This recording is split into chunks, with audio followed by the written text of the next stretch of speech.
வரப்போற தமிழ்நாடு எலெக்ஷன்ல நீங்க ஓட்டு போடணும்னு நினைச்சீங்கன்னா, உடனடியா உங்க அப்பா, அம்மாவுடைய சர்டிபிகேட்ஸ், டாக்குமெண்ட்ஸ் எல்லாத்தையும் கையில வச்சுக்கோங்க. அது இருந்தா மட்டும் தான் உங்களால வாக்கு போட முடியும். ஏங்க நான் ஓட்டு போடுறதுக்கும், எங்க அப்பா, அம்மாவோட சர்டிபிகேட்ஸ்லாம் எடுத்து வைக்கிறதுக்கும் என்ன சம்பந்தம்? அப்படின்னு நீங்க கேட்கலாம். சம்பந்தம் இருக்குங்க.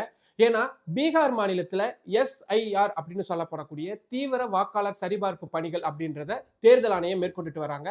இது கடுமையான சர்ச்சைகள ஒரு பக்கம் ஏற்படுத்தியிருக்கு. ஏன்னா, ஆதார் அடையாள அட்டை மாதிரியான அரசாங்கம் குடுத்த டாக்குமெண்ட்ஸ் எதையும் அவங்க எடுத்துக்கிறது இல்ல. அதுக்கு மாறா, நீங்க இந்த நாட்டுடைய குடிமகன் தான். நீங்க இந்த வீட்ல தான் வசிக்கிறீங்க அப்படின்றத நிரூபிக்கிறதுக்கு, நீங்க இன்னாருடைய மகன் அப்படின்றத நிரூபிக்கணும் அப்படின்னு சொல்லியிருக்காங்க. எப்படி நிரூபிக்க முடியும்? உங்களுடைய அப்பா, அம்மாவுடைய அவங்க இந்த நாட்ல தான் பிறந்தாங்க அப்படின்றதுக்கான பர்த் சர்டிபிகேட்டோ, இல்ல அவங்களுடைய டாக்குமெண்ட்ஸ் எல்லாம் இருக்கும்ல, அதெல்லாம் நீங்க ப்ரொடியூஸ் பண்ணா மட்டும் தான் உங்களுடைய பெயர வாக்காளர் பட்டியல்ல சேர்ப்போம் அப்படின்னு அவங்க சொல்லியிருந்தாங்க.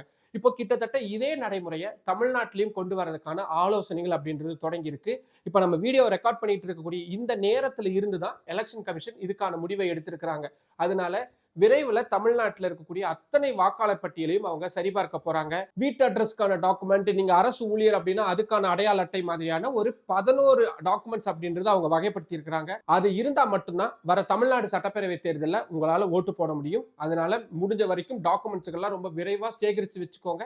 எப்ப வேணாலும் இந்த பணிகள் தொடங்கலாம். ஒருவேளை உங்ககிட்ட டாக்குமெண்ட்ஸ் இல்ல அப்படின்னா, உங்க பெயர் வாக்காளர் பட்டியலிருந்து நீக்கப்பட்டுரும். நீக்கப்பட்டுருச்சுன்னா, நீங்க வாக்களிக்க முடியாது. இது விழிப்புணர்வு ஏற்படுத்துறதுக்கான ஒரு பதிவு மட்டும் தான்.